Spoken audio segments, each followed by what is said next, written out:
दोस्तों नमस्कार। हमारी छोटे छोटे वीडियो की श्रृंखला के तहत आज एक बार फिर एक छोटे से बिंदु के साथ मैं हाजिर हूं।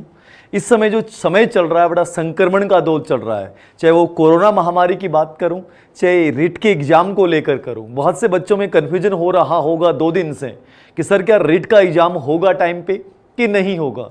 मैं एक ही बात कहूँगा, पहले भी मैंने ये बात कही है, आपको इस बात से सरोकार नहीं होना चाहिए। देखिए, मैं चाहता हूँ कि टाइम पे हो, लेकिन फिर भी टाइम पे नहीं होती है, तो ये हमारे बस की बात नहीं है। हमें इन चीज़ों पे नहीं सोचना चाहिए, हमें केवल ये सोचना चाहिए कि मैं बेहतर कैसे कर पाऊँ। जो भी समय मिलता है बढ़ता है। मेरा विचार एक ही कहूँगा कि जो तैयारी कर रहे हैं वो तैयारी में लगे रहें।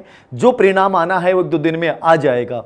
मैं कुछ कहूँ क्या नहीं कहूँ, ये सिर्फ एक कयास होंगे। फिलहाल की संभावनाएं यही हैं। माहौल ये बता रहा है ईडब्ल्यू आरक्षण की व्यवस्था हो या महामारी को लेकर हो, संदेह व्यक्त किया जा रहा है कि एग्जाम आगे जा सकती है। लेकिन फिर भी मैं आपको यही कहूँगा, आप इस बात पे बिना विचार किए और केवल उस बिंदुओं पे ध्यान दें, केवल अपने सिलेबस पे ध्यान दें, क्योंकि आप उन लोगों की तरह नहीं हो जो हमेशा किसी उद्दीपक को देखकर अनुक्रिया करते हैं। आप वो लोग हैं जो अनुक्रिया पहले करेंगे, चाहे परिणाम कुछ भी हो। तो हम वो लोग हैं जो अनुक्रिया को महत्वपूर्ण मानते हैं, परिणाम से हमें सरोकार नहीं है। क्योंकि जब हम पुरुषार्थ करेंगे तो परिणाम अपने आप बेहतर आएगा। हमें बिल्ली की तरह मछली के टुकड़े को नहीं देखना है, हमें बिना मछली के टुकड़े को देखना, केवल अनुक्रिया करनी है। और याद रखिएगा, ये अनुक्रिया 100% सफल होगी।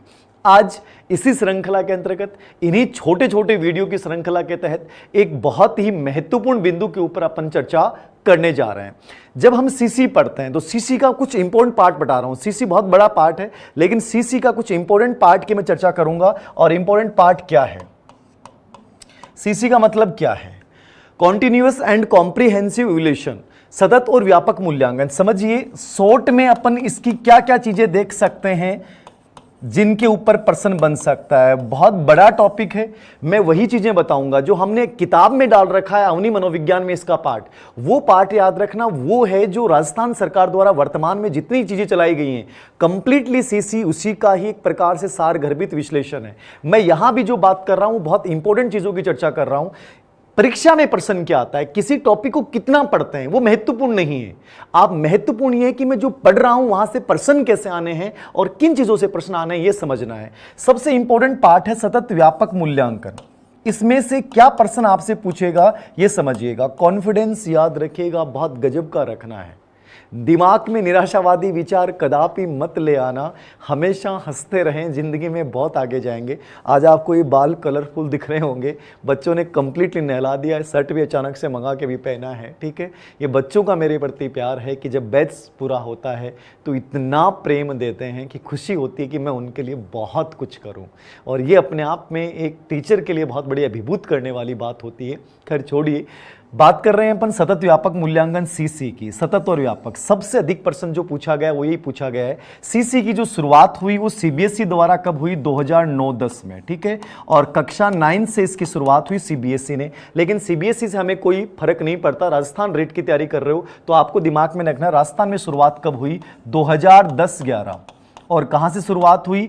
अलवर के 40 विद्यालय और जयपुर के 20 विद्यालय, यहां से इसकी शुरुआत हुई, ठीक है। ये नॉर्मल प्रश्न है। और शिक्षा का अधिकार अधिनियम 2009 की धारा 29 में इसका सबसे पहले जिक्र किया गया है। एनसीएफ 2005 सीसी का समर्थन करता है अपने मूल्यांकन सुझावों के तहत। ये नॉर्मल बातें हैं जो आपको याद रखना है। सीसी को लागू क्यों किया गया? सीसी को लागू करने का उद्देश्य था, जो बच्चों में परीक्षा के प्रति एक भय पाया जाता है, कि फोबिया पाया जाता है। घर में 10वीं और 12वीं की बोर्ड की एग्जाम होती है तो माहौल इतना गंदा बन जाता है कि ऐसा लगता है कि पता नहीं कौन सी एग्जाम है। तो सीसी को लागू करने का उद्देश्य यही था कि जो परीक्षा के प्रति फोबिया है, आज बच्चों में डिप्रेशन आ रहा है एग्जाम्स के नाम पे, वो डिप्रेशन बचपन से समाप्त कर दिया जाए। बच्चे को ऐसा लगे कि परीक्षा कोई फोबिया नहीं है, परीक्षा कोई अवसाद का समय नहीं है, परीक्षा तो एक उत्साह का समय है। और इस उत्साह को मनाने का समय है, रंग बिरंगी समारोह है और इसको रंगों की तरह हमें मनाना है, रंगों की तरह इसको निखारना है। ये उद्देश्य है सीसी का।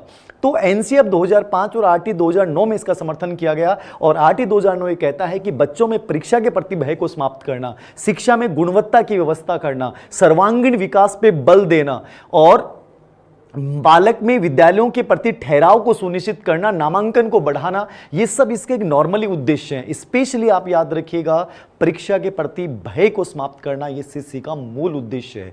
अब समझना है इसमें प्रश्न कहां से क्या और आ रहे हैं। सीसी में दो चीजें समझनी है, सबसे पहले सतत और दूसरा शब्द समझना है व्यापक।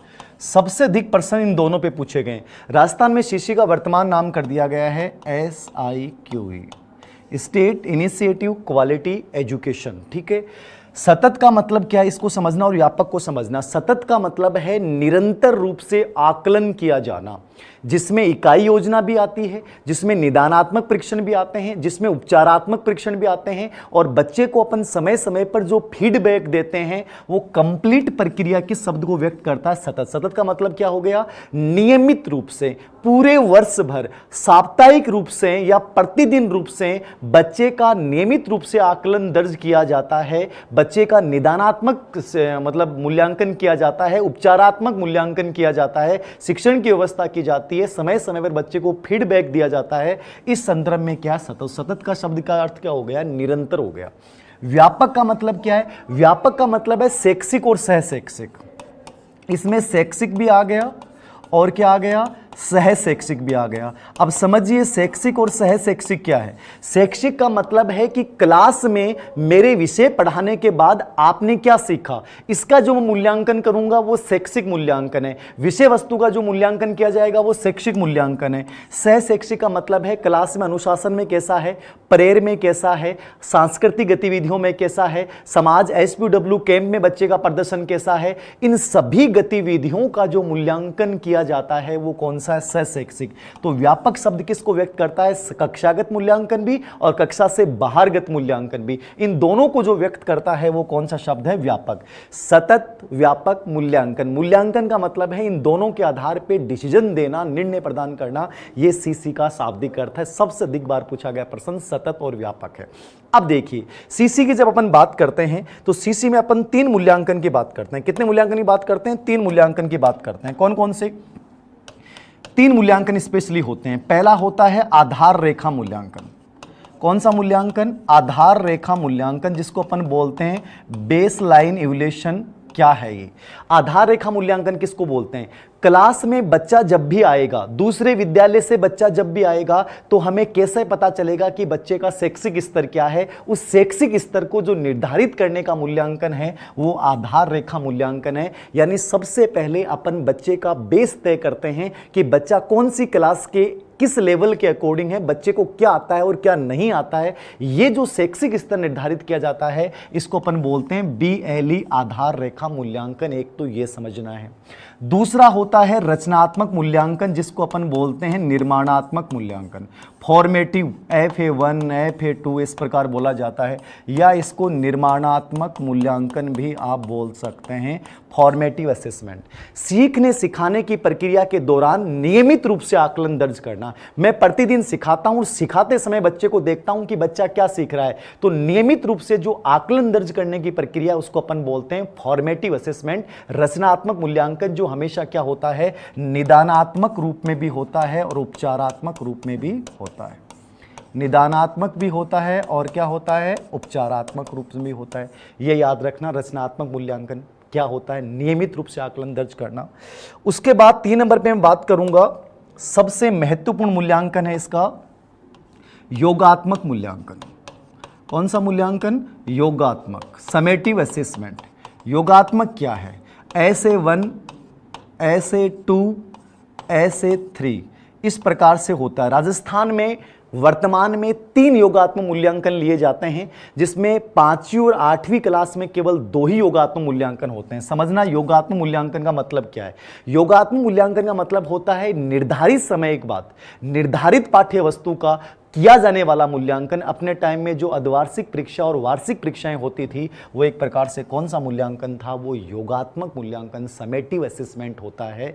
तो राजस्थान में 5वीं और 8वीं में नहीं होता क्योंकि बोर्ड परीक्षा हो जाती है। बाकी योगात्मक मूल्यांकन तो निर्धारित समय बाद निर्धारित पाठ्य वस्तु के आधार पर किया जाने वाला मूल्यांकन कौन सा मूल्यांकन है, योगात्मक मूल्यांकन है, याद रखना। और इसी मूल्यांकन के आधार पर राजस्थान में 3 ग्रेड दी जाती हैं, A, B और सी। ए ग्रेड का मतलब है जो बच्चा अपने आप कार्य कर लेता है, स्वतंत्र रूप से कार्य कर लेता है, किसी की सहायता की आवश्यकता नहीं है, उस बच्चे को अपन ए ग्रेड देंगे। और बी का मतलब है जिसको सहायता की आवश्यकता है, मतलब टीचर की सहायता से, अपने दोस्तों की सहायता से कोई कार्य करता है, वो बी ग्रेड में आएगा। और सी ग्रेड का मतलब है जिसको विशेष सहायता की आवश्यकता है, वो ग्रेड कौन सी दी जाएगी? सी।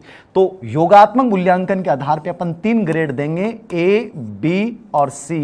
ये याद रखिएगा। राजस्थान में वर्तमान में कितने योगात्मक मूल्यांकन होते हैं? 3 होते हैं, समेटिव असेसमेंट। ऐसे ही सीसी में एक शब्द और भी आता है, एबीएल। एबीएल क्या है? Activity based learning.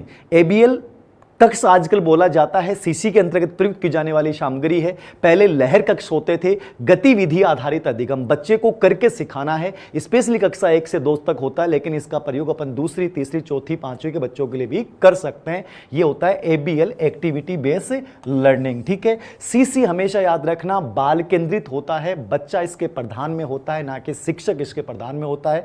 तो ये कुछ सीसी की अति महत्वपूर्ण चीजें हैं। ये पूरा सीसी नहीं है, याद रखना, बहुत सारी चीजें हैं। उम्मीद करता हूं कुछ बेसिक चीजें आपके समझ में आई होंगी। और टेंशन मत लीजिएगा, तनाव मत लीजिएगा, एग्जाम कभी भी हो, हमें बेहतर करना है और निश्चित रूप से करेंगे। जुड़े रहिएगा, वीडियो को अधिक से अधिक लोगों को शेयर जरूर किया करो। धन्यवाद।